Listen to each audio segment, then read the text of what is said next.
heartiest congratulations to Director General and all personnel of ITBP on this happy occasion of establishing a camp in Kerala. On behalf of government and people of Kerala, I extend a warm welcome to them and assure that the government of Kerala will be providing all possible assistance in future also for raising this campus. The ITBP is one of the few elite forces of the world.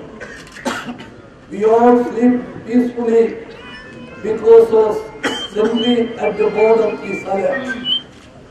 The nation is proud of them and their professionalism. The continuous stay in high altitude area can cause severe ill effects on the troops. I don't think any other standalone armed police force in the world operates in such adverse climatic conditions as ITBP does. Hence, center or state governments cannot undermine the genuine demands put up by them.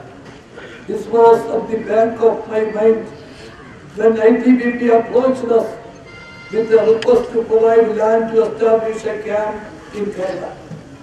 I am happy that the government of Kerala could allot 50 acres of land on long-term lease basis to them in the earliest possible time.